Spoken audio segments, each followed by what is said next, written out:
Hello, everyone. Thank you for joining us today for our webinar, Empowering the Citizen Data Scientists with Self-Service Advanced Analytics. My name is Lisa Rivero, and I'm the Senior Director of Communications here at LavaStorm. I have with me today Dan Donovan, who is our Lead Technology Evangelist at LavaStorm. Before we get started, there are a couple of administrative items that I'd like to cover.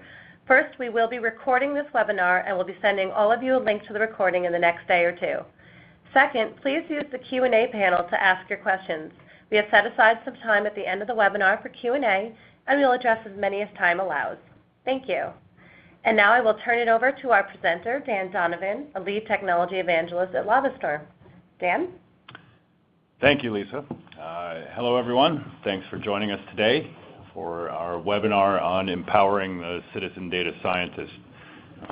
This is a topic that's somewhat near and dear to my own heart, so I hope that it'll be an interesting and informative presentation for you. The things that I'm planning to cover today through the main part of the webinar are sort of, this term citizen data scientist has emerged from Gartner and others over the past year or so as really a new emerging role in the analytics function, especially within enterprises, but across the kind of analytics world. And so I'll talk about some of the differences between a more formal sort of data scientist role and what this role of a citizen data scientist really is and how that plays into the larger analytics picture. And also talk about citizen data scientists and the underlying sort of idea of enablement of those citizen data scientists, which is really the democratization of technology and some implications of that, which can both present challenges and enablement opportunities as the analytics world evolves overall and as this role emerges and becomes more important within that world. I'll focus a little bit on enablement of different aspects of the citizen data scientist role, and there are several different factors that play into really enabling these new form of analysts to be effective within an organization. Those include technology and education. They also include governance factors and ways that this is a bit different than other types of technology democratization efforts that have happened in the past. And I'll finish up with a brief story from one of our customers about this evolution of the business analyst or data analyst into a citizen data scientist sort of role and the kind of implications that can have for an organization and for an individual as they go down this kind of analytics career path. As Lisa mentioned, we're happy to take questions, as many as we can at the end of the session. Please use the chat functionality that's built into the webinar interface in order to submit those questions. So over the past few years, a formally trained role called the data scientist has emerged from the analytics space, and we'll talk a little bit about the drivers of what's causing these roles to emerge. But primarily, if you think about the kind of buzzwords and major trends within business intelligence and analytics and those spaces over the past few years, the emergence of big data technologies and the evolution of what people used to call data mining and data analysis into this more formalized role sort of called data science. So I'll talk about the definition of what that role looks like and how it's different from the emerging role of the citizen data scientist. The slide that's coming up now is intentionally wordy. This is one definition from IBM of what a data scientist role really is. And I've highlighted the kind of key points here, but the takeaway really from this slide is that a data scientist is a kind of rare individual. There's a lot of formal training in disciplines like computer science, applications, modeling, statistics, analytics, and math. And these individuals are also business or data analysts that are sort of evolved through that formal training, who also have a strong business acumen and, importantly, the ability to communicate findings and rather complex sort of statistical results and those sorts of things to both technical and non-technical audiences. If you look at the last part of IBM's definition of a data scientist here, they say that good data scientists will not just address business problems, at random, but they will pick the right problems that have the most value to the organization. And I think that's telling in that there are so many analytic questions now that are being asked and that are askable from an organization, that really these data scientists are having to choose which questions to answer and to pick the high-value questions, because this has become such a bottleneck in the analytics process. There just aren't enough of these very rare individuals. And that really leads me to the problem with data science as it exists in most organizations today. First of all, you're lucky to have a data scientist at all. If you're very lucky in a large organization that's very data focused, you may have a team of data scientists. There can be other roles within certain industries, especially that sort of lend themselves to converting people into data scientists. These are people that have traditionally done roles like actuarial science within insurance companies, or those kinds of roles really lend themselves to becoming more kind of generically applicable data scientists across organizations. However, these are still highly specialized skill sets, and they're rare and highly paid, highly compensated individuals who have these skill sets. So at the same time that you have this sort of shortage on the supply side, throughout most organizations today, increasing awareness of analytics in general and the emergence of self-service technologies within the lines of business and outside of IT departments is really increasing awareness to the masses that these types of analyses are possible. So that's increasing demand dramatically. When you have dramatically increasing demand and a supply of data scientists that just can't keep up, there simply are not, nor will there ever be, enough data scientists out there to answer every analytic question that should be answerable through the application of data science methods.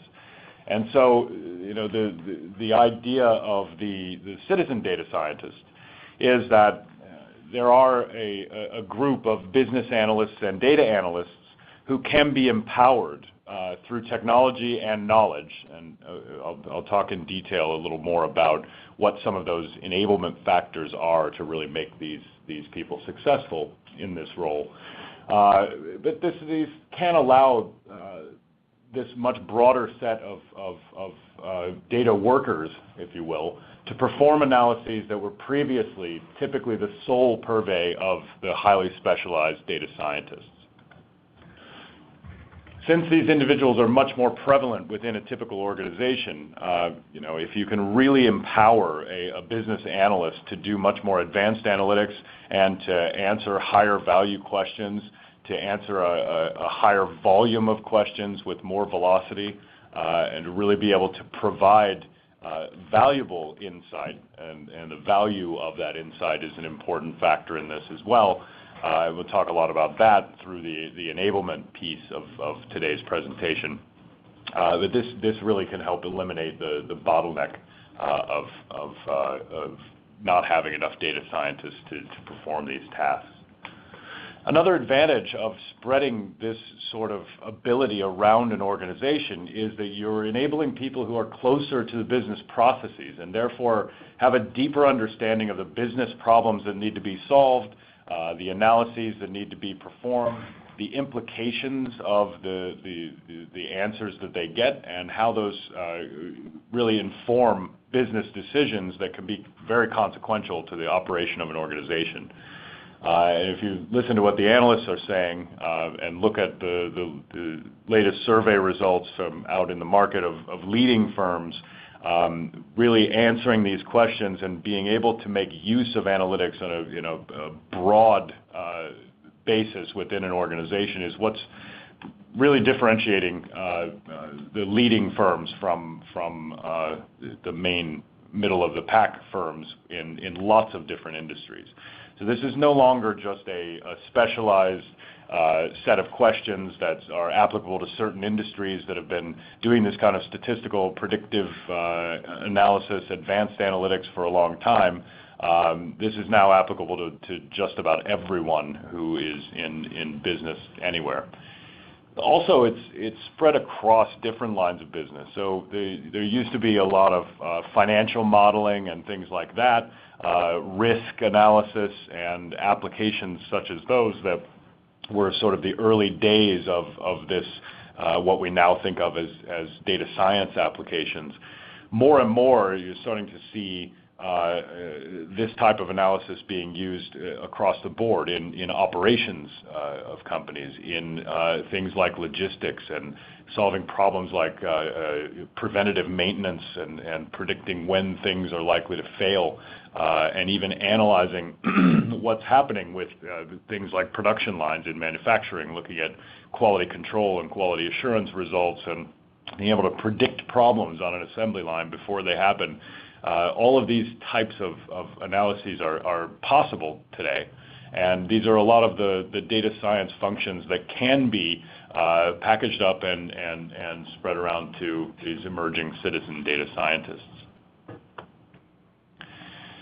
All of this idea of expanding the number of people who are able to do this through technology and other types of enablement of this function. It's one part of this much touted democratization of everything, as I like to call it. I mean, there are a lot of articles being written and analysts talking about democratization of analytics, democratization of technology, democratization of information and knowledge and wisdom and all of these things. And so I'd like to drill in a little bit to what that really means, and talk about primarily the democratization of technology, but then the implications of that for what that really enables in the world. This is not a new idea. The democratization of technology and the spreading of things that were once the realm of the elite to the masses has been around for centuries. One example is, and this is an oft-cited example, but I think it's a particularly relevant one. In the days of human knowledge before the 15th century, the only way that human knowledge really spread as a body of knowledge was that you had a very small number of elite, highly trained, highly skilled monks, essentially, who would copy books and transcribe knowledge into books, and they were amongst a very, very small group of the literate elite who could both read, understand, and write all of this material. The result of that was that, first of all, books were rare, books were very expensive, and so the knowledge contained in those books had a very limited reach. Only the elite could afford to have books or to have books created for them, and only that same very small elite group could actually read the books as well and understand the material inside. So the technology here is actually the printing of the words in the books by the literate elite. But the implications of that are all over the democratization of the knowledge and the information contained in those books, right? What happened in around 1440 or so was that a guy named Gutenberg introduced the printing press, which was an immediate democratization of the technology, which pretty much immediately relieved that bottleneck of the skill set needed to print books. Now, that allowed the knowledge contained within those books that were being printed to be immediately dispersed to a much broader stretch of the world. Of course, the literacy rate was still quite low at the introduction of that printing press. You can interpret this a couple of different ways. In one way, you could look at the literacy rates that are on the slide here and say, well, the problem with the democratization of technology of printing was that you had to teach the whole world to read. I choose to look at it a different way and say that the democratization of that technology was actually an enabler of the whole world learning to read. It took quite a long time, but if you think of the logistics of technology spread in the 15th century as opposed to today, that would explain the long timeline here. So it's true that in 1400 AD, only about 2% of the population could read. And by 1900, we'd increased that to about 90% of the world's population. And today it's in the mid to high 90% range. The point being that rather than looking at the massive challenge of teaching everyone in the world to read in order to take advantage of the democratization of printing technology, if the technology had never been democratized, people had no reason to learn to read. If you have no books, you have no reason to learn to read. If we look at a 21st century analogy of this that's relevant to today's topic, you had in the early days of computer science and computer programming, this very small image here is actually assembler language code for doing something simple, as simple as sorting data. And in the early days, there were very few computer programmers around, and those who were around had to understand things at a very low-level language like assembler, which is very close to the way that computers and machines actually operate on data. And so it requires highly skilled people to be able to actually understand that, speak that machine language, if you will, and interpret real-world data tasks into something that the computer could understand. This has evolved over several generations of software languages and development platforms and various computer science techniques and things like that. And in the world of data analytics today, what we have are nice technologies like this beautiful screenshot of our software from LavaStorm here, of course, which allow a much less specialized set of people to have a visual interface for kind of taking these pre-built components that already have a lot of that computer science knowledge packaged up in them. You can drag and drop these things, configure a few parameters, and do very, very complex things with data without having that specialized computer science skill set, right? So the parallel that we're drawing here is that for data science, for a large chunk of the work that data scientists do, the technology now exists to package that up, and we'll talk about the ways to do that that are correct ways to do that that enhance this spread of knowledge. And so how do we make sure that when we're packaging up data science functions and giving them to people who are not highly specialized, highly skilled, trained data scientists, how do we see that as an enabler of them being able to really make use of those results rather than, as in the literacy analogy, rather than the challenge of having to train the whole world to interpret statistics or to understand all of the data science behind what they're doing. And really, there are ways to do that through technology. So we'll look at some examples of that. But being able to encapsulate this highly technical stuff, if you will, into accessible, digestible building blocks that then someone who's very close to a business problem or an analytic problem can assemble into an analytic application that answers their question is really the direction that we're going, and that's the function of the citizen data scientist overall. All of this sort of fits into a broader set of technologies within both within the business world anyway, And that set of technologies has traditionally played into a function called business intelligence, which is an extremely broad term these days that ranges from just about any type of analysis that you can do around business processes, around things that matter to businesses, and things that inform decisions about how to run a business. The traditional business intelligence stack of technologies looks something like this. So at the bottom of this stack, and this is a stack of technologies that's been around for over 20 years now, you have enterprise data sources. So these are the source systems that supply data to the business about how the business runs or what their customers are doing or all of those things. So these could be things like customer management systems. They could be things like billing systems or any sort of operational system within a given business. That results in a huge amount of disparate data, and in the traditional sort of world, that data exists in lots of different formats. These could be file-based things, they can be database-based things, and as you'll see as this thing evolves, that variety is only increasing. But in this traditional view, then if we move into the yellow layer in the middle here, typically what was involved in getting that data out to the people who need it was a very complex set of functions.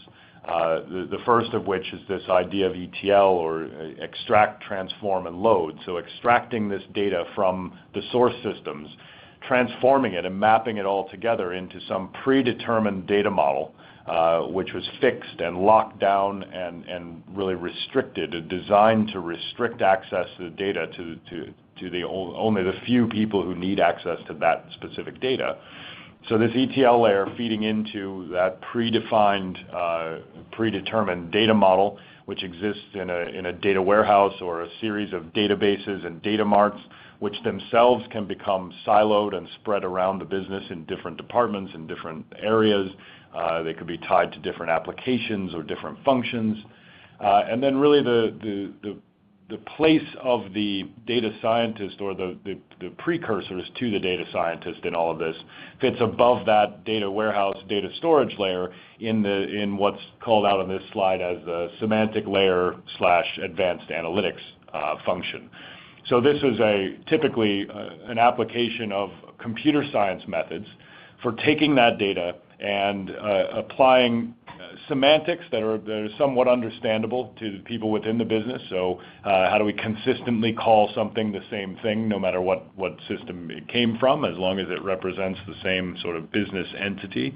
And more advanced analytics. So this is where some of the statistical analysis, data mining techniques, and all of that would come into play to analyze the data as it's sitting in that monolithic sort of data warehouse structure. And the result at the top in the blue layer of this diagram was really the interface that's exposed to the users who need to use these analytic results to make decisions. And that's usually done in the traditional BI stack through a reporting system, which may have a series of static reports, a series of dashboards, which are really distilled down sort of key performance indicators about certain things in the business. Both of those, the static reports and dashboards, are really only indicators of predetermined sets of data. So the typical sort of flow here would be that the business asks a question. All of this stack is really owned within IT, and it requires specialized skill sets to be able to do any of the preparation of these reports and dashboards. So a typical time frame might be months or longer to prepare a new report or to see a new key performance indicator in a dashboard. And by the time that result gets back to the person who asked the question, first of all, this is a monolithic process that's very, very slow. The answer may not be relevant anymore, or the question may not be relevant. The cost of doing this is very, very high. So the the idea that you can only ask a few questions and they'd better be good questions comes into play. And if you can't make a business case for justifying the cost of answering the question before you ask the question, you may not be able to ask the question at all, or it may be a very low priority for the people who are building this technical solution to answer the question. So the result is very high cost, very slow pace, and not very many questions being asked and answered. The ad hoc reporting part of this traditional stack usually amounted to people logging into whatever reporting system was exposed to them, immediately dumping all of the data out to Excel and doing their own thing on their desktop, completely inconsistently and with no sort of transparency, governance, centralization, standardization, all of those things that really make an analytics program work. So this world is evolving. Probably not surprisingly, that stack is not going away. I mean, there's been a lot of investment in this stack. There's been a lot of, there are a subset of questions that this methodology is actually very good at answering. Those are questions that are relatively standard, that don't change a lot. This is a good methodology for data retention, for certain types of financial reporting, and all of that stuff as well.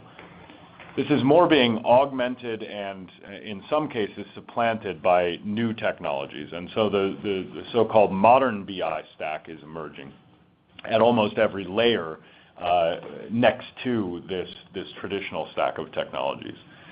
If we look at the data layer, of course, the big change going on there is this thing that is called big data as a collective idea. These are both new technologies and increasing volume, increasing variety of data, and increasing velocity with which that data arrives, right? So the idea of the enterprise data warehouse for storing things like website click data or tweets from the Twitter fire hose, or that sort of unstructured or semi-structured data where you may have within an organization billions of those things happening per day, is just not, it's not compatible with that idea of an enterprise data warehouse. So new technologies have been developed specifically for storing and dealing with this kind of data.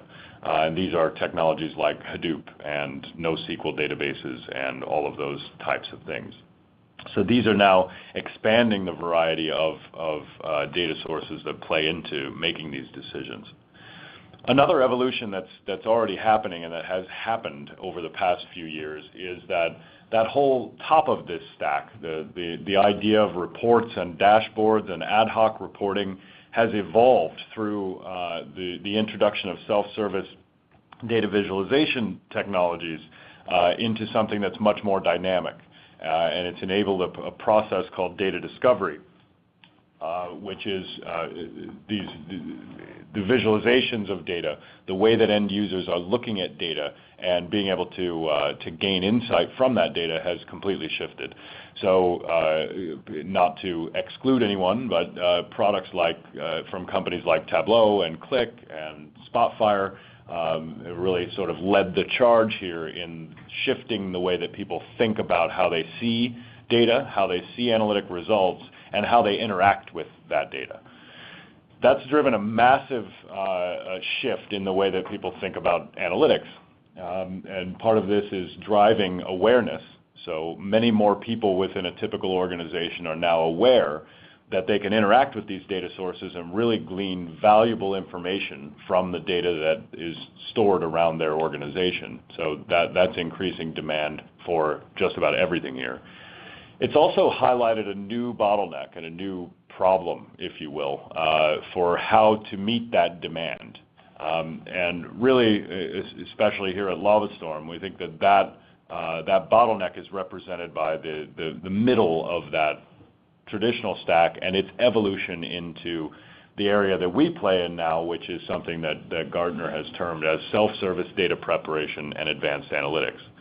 And this is really the realm of the citizen data scientists. So it's the ability to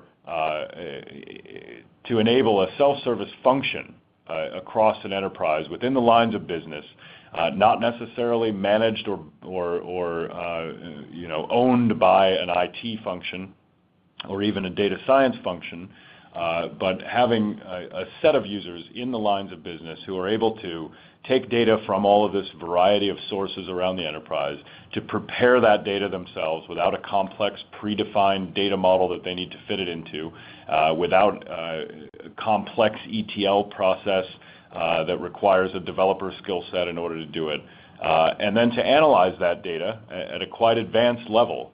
So to do complex things with that data, things that would typically be the realm of the data scientist, and to prepare results that can then feed into that data discovery process and that whole self-service data visualization layer at the top, and really get people asking and answering more questions in a self-sufficient way, without overloading the existing infrastructure and without creating really a bad situation for people with those highly technical bottleneck skill sets.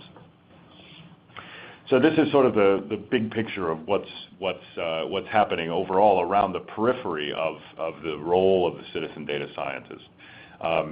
Most of what we think of as the role of that citizen data scientist is really sort of in the middle of this picture, but it certainly overlaps with the big data technologies and other enterprise data technologies underneath, and with the presentation layer and data discovery technologies on top.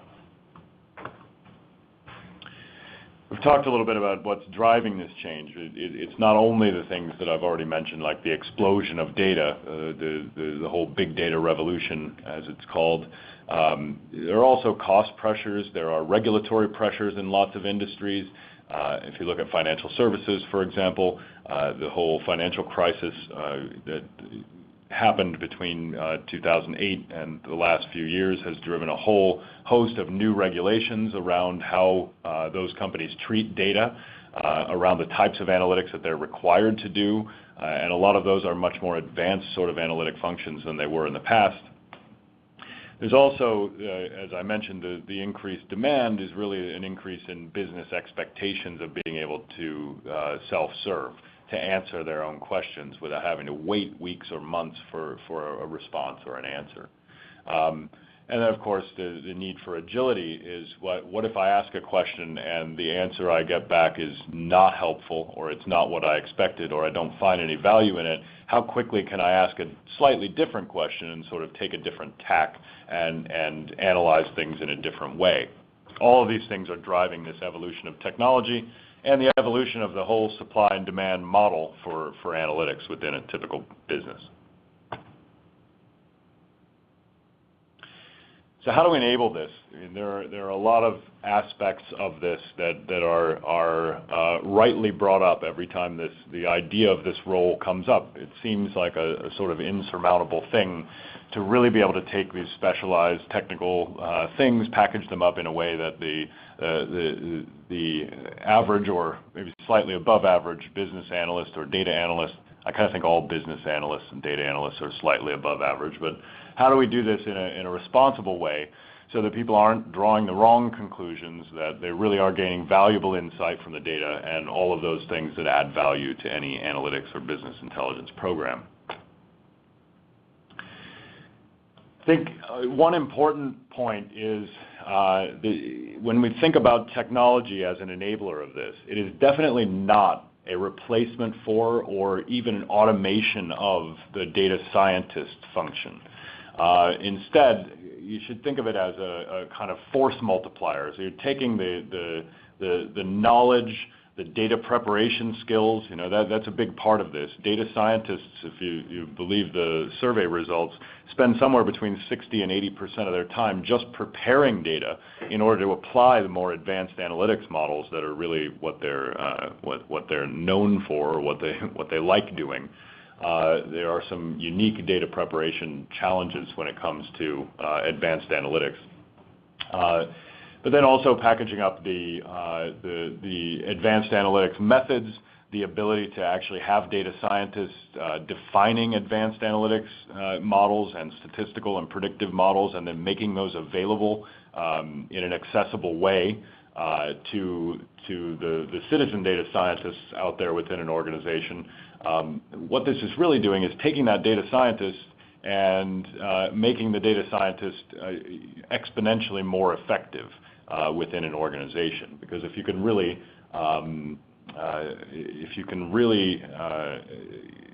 capture these things and make them more broadly available, you could have a very small team of data scientists that are enabling lots of advanced analytic questions to be answered throughout the organization. The technology is one part of it. A more sort of ephemeral idea of how to enable the citizen data scientist is to think about how to enable the knowledge that's required to really make use of this stuff. So some of this can be encapsulated through technology itself. There are ways that you can incorporate sort of guardrails and instructional aspects to the way that you package these things up, that even though the citizen data scientists may be just filling out a few parameters and looking at the results, you can put some guidance in there with the right technologies. As an example, in our LavaStorm analytics platform, there's a lot of ability to document what's going on, to guide people as to how to use the results and what situations are appropriate for using the results of a given analysis and what situations may not be as appropriate for using that analysis, or suggesting a different type of analysis, suggesting values for those parameters that they need to fill out to do a particular type of analysis. All of that can be sort of wrapped up into these building blocks that are made available to the citizen data scientist. But of course, outside of that, education is also a part of it. But again, going back to the Gutenberg analogy, I would rather look at it as when there were no books, no one learned to read, rather than when we had books, we had to teach everybody to read. Right? I mean, analysts will learn to interpret and use valuable results that are presented to them, and you can see this over and over in organizations that actually effectively enable a citizen data scientist sort of role. But again, keeping in mind that there is an aspect of this that's about responsibly doing this, and we'll get into the governance aspect of it next. But the idea that we would ever be able to take a specialized skill set like a data scientist and completely automate it, or really have everyone in the world able to do what a data scientist does, that's not the idea here. The idea is to provide the technology, the guidance, the knowledge, and the governance around this whole thing in order to expand the reach of that limited number of data scientists. Which leads a little bit into the idea of governance. So, this is another very broad topic. This is a cartoon that I like about governance. But the idea of governance scares people sometimes. The idea of lack of governance scares people even more.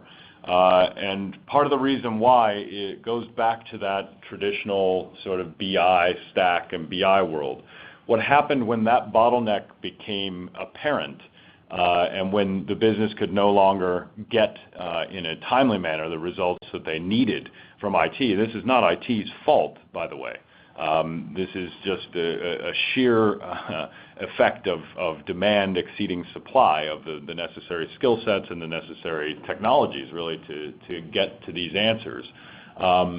The thing that happened that broke this governance of the enterprise data warehouse was what IT now refers to as Excel hell. And it's sort of that idea of people just taking whatever reports were exposed to them, dumping everything into Excel. You usually have one Excel guru in a department who is writing crazy custom macros and formulas and things that link spreadsheets together, and the world really runs on Excel as a result of this. So how do we avoid making that mistake with this new generation of technologies and with the much more powerful analytic ideas of data science, and how do we really democratize that responsibly? One of the shifts that's changing is that, in the traditional BI world and the traditional data world, the data infrastructure world, governance was thought of as a form of control. and sort of the idea of controlling access and limiting access as much as possible down to the bare minimum, with sort of everything on a need-to-know basis, and access to systems on a need-to-access basis, and all of that. A more sort of updated way of thinking of governance is as an enabler. So how can I expose this data, this analytic functionality, all of these things to as many people as could possibly need it? Still the need factor is there, but to as many people as could possibly need it without losing accuracy, transparency, confidence that the results that they're getting are really informing wise business decisions. If we're just making more decisions, but we're not making better decisions, then we're not really getting anywhere. So governance should be an enabler of that idea, rather than thinking of it as a restrictor of who can access what. The way that we address this in our software, and the way that quite a few technologies are starting to address this idea of governance, is by packaging these things up in modular components that are deployed into a repository with a very granular user and role-based security model. So you have the idea of an analyst or a citizen data scientist logging into a kind of analyst portal or analyst workstation where they have access to everything that they could possibly need, and those things have been packaged up and exposed to them in a way that exposes exactly what they need without causing them to have to do things that they don't understand or that they don't want to do, or that sort of thing. And again, technology is really the enabler of this here. There are also people and process things that go around this into a kind of governance framework. The other thing that the technology has really enabled, though, is a separation of analytic governance from data governance. And what I mean by that is data governance can be thought of as access to the right data by the right people without access to the wrong data by the wrong people. So, for example, there could be very sensitive information if you think of healthcare records, or if you think of credit card payment records or things like that. There may be people who need to analyze trends within that data, or to analyze anonymized versions of that data, who should not have access to credit card numbers or personal information like social security numbers, or names of patients and things like that. Data governance is about really exposing the right level of data to the right people in order to perform the analytics that they need, or to glean from that data the information that they need.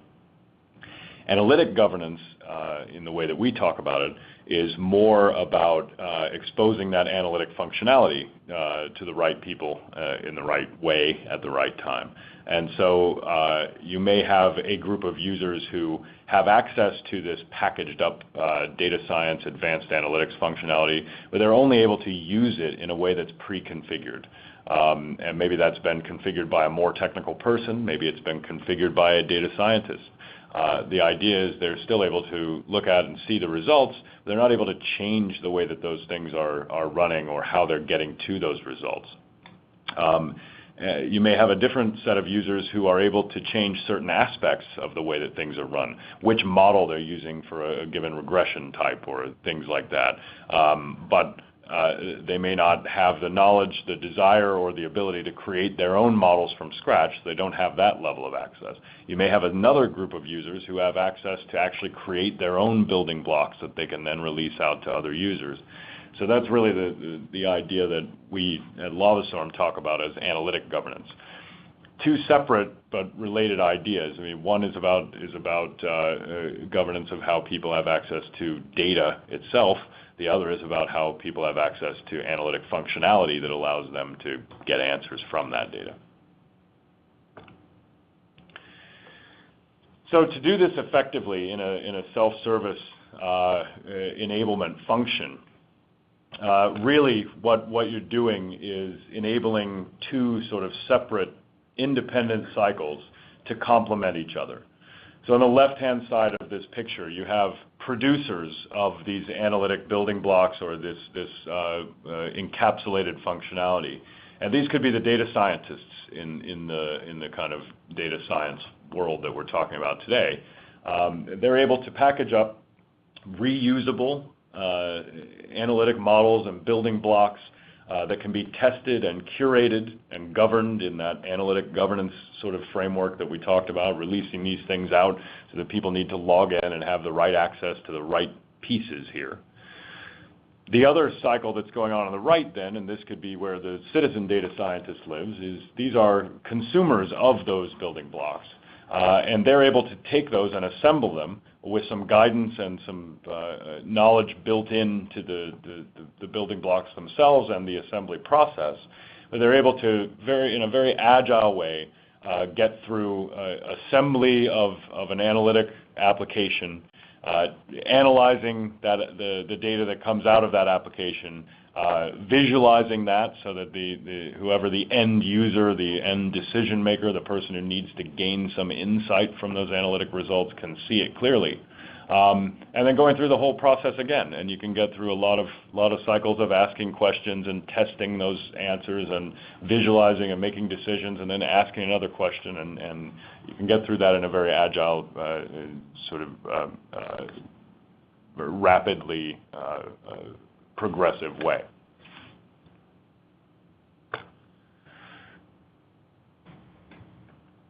The last thing I want to do is just talk about one of our customers and a story of a business analyst who has really evolved into what I think of as the epitome of this role of citizen data scientist, and how talk a little bit about how technology and also some vision and things within his organization actually help to evolve this role.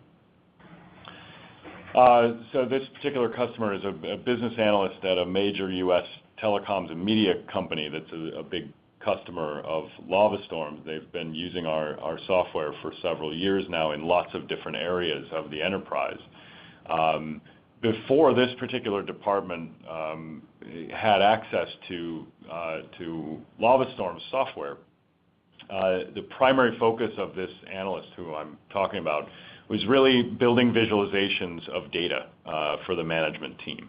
So taking a visualization tool, taking data that he was reliant on multiple IT teams to give him. So there were teams of people who were doing ETL kind of functionality and data prep work, another team of what we would now call data scientists who were doing sort of heavy lifting analytics, and pushing those results to him. And most of the time when you're operating in that sort of model is spent really waiting for that data, for those results to come back. And again, this is not IT's fault. It's not the data science team's fault. The problem is just simply one of volume. There are more questions being asked than can possibly be answered. What happened after the introduction of some of this self-service functionality in the data prep and advanced analytics layer here is now this particular guy is much more focused on answering questions that inform business decisions. And that still includes the visualization aspect of this. But now a lot of those things that used to be bottlenecked through overburdened teams within IT is able to be done right there in the line of business. So this is all the way from data prep functionality and being able to bring disparate sources of data together, all the way up through running advanced predictive analytic models, even custom models that are particular to their organization that have been designed and implemented by their data science team. He can now run those models on his own, tweak them to fit his purpose on his own. And this is really, we don't pay him to say this, but he says this quite often. He wouldn't be able to do his job without LavaStorm, and importantly, without that function that we enable, which is really the reason is that his job has evolved now. It's no longer just a business analyst or data analyst sort of role. He really has become a citizen data scientist. And his job has morphed into something that's bigger and much, much more valuable to his organization. I think the quote there from him about him not being able to do his job without LavaStorm, it just shows you that once you start getting people really effectively enabled down this path, there's no going back, nor is there a reason to go back. I mean, this is a much more valuable function, and it extends the reach of a lot of very valuable skill sets within especially an enterprise organization. So that's it for what I had prepared to present to you today. We've got about 5 or 10 minutes left here for questions, so I think Lisa's going to take some of your questions. Terrific. Thank you so much, Dan. We have a bunch of questions, so I'm going to try to get to as many as possible. So a lot of people were talking in the chat box about the whole Gutenberg analogy and the whole democratization evolution, and how do these experts, these new experts, sort of fit into that? How is that analogy playing out? Sure. So, I mean, a good example is, there are certain types of statistical analyses that the citizen data scientists or the masses have been doing for quite a while, right? I mean, there's an analytics pack you can install in Excel, and you can just run certain types of statistical analysis on any set of data, and you have really a lot of people who are doing that don't really know what they're looking at when they get the results. The experts fit into this new sort of democratization in the sense that they can build in custom models, they can build in new rules, they can build some of that knowledge about how to interpret the results into the components that people are using. So they're not just blindly applying models to data and sort of remembering something from a stats class once 20 years ago that might give them an indication of what this logistic regression means, or whatever the case may be. Again, it goes back to the sort of force multiplier thing. If you want to use the printing press analogy, I mean, the data scientist is really an author of the book. The printing press just let a lot more copies of that book, and therefore the knowledge within that book get out into the world. And you no longer need to have a monk spend 3 years copying that book. You can print a new one in a few minutes, right? So that's sort of the tie back to that analogy. Great. So I'm going to combine a couple of these questions because they seem to be in the same sort of vein. For a citizen data scientist, what are the skill sets that are required? What kind of training is required? And how do they work with data scientists? Sure. No, that's a great question and probably a big theme in a lot of these questions. So, as I said, the real enablement of a citizen data scientist has a few different aspects. I mean, one is the skill sets you should start with. This is really it's an evolution of that business analyst, data analyst kind of role. So it's somebody who is already used to working with data, understands sort of how data is normally structured, how the data coming out of business systems applies to business processes that they're interested in. This is somebody who is probably kind of an expert user of Excel or other similar kinds of analytic tools, and somebody who's naturally sort of curious about data and really wants to be able to do more with that data. The education piece is you can take someone with those skill sets, and by the way, they could have other combinations of more technical skill sets. These could also be database people. They don't have to be database people. These could also be people who might have some experience with doing real data science-y sort of things, but they don't have to be those sort of people. You can take someone with that sort of base skill set of a data analyst, and through education and technology really enable them. So the education, I would say there are a lot of great programs out there, online training. A lot of universities are offering data science courses now, and through a lot of the online university level education, things like Coursera and those kinds of courses.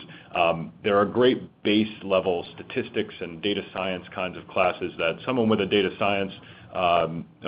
someone with a data analyst background can really take those and get a deep enough understanding of the common predictive models and things that data scientists do, enough to start that dialogue and maintain that dialogue between the data scientist and the person who's becoming a citizen data scientist, so that the thing doesn't break down.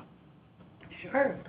There's some questions about organizational changes here, like what are some of the barriers that need to be kind of overcome about bringing on citizen data scientists? There's still some of those resistance there. Sure, no, that's great too. I mean, a lot of the things that I presented here, especially around that sort of technology evolution that's going on, and also that the subtle but drastic, say, shift in the way people think about things like governance and how do we release these things out in the wild and how do we prevent making mistakes that we've made in the past and all of that, it does cause a conflict.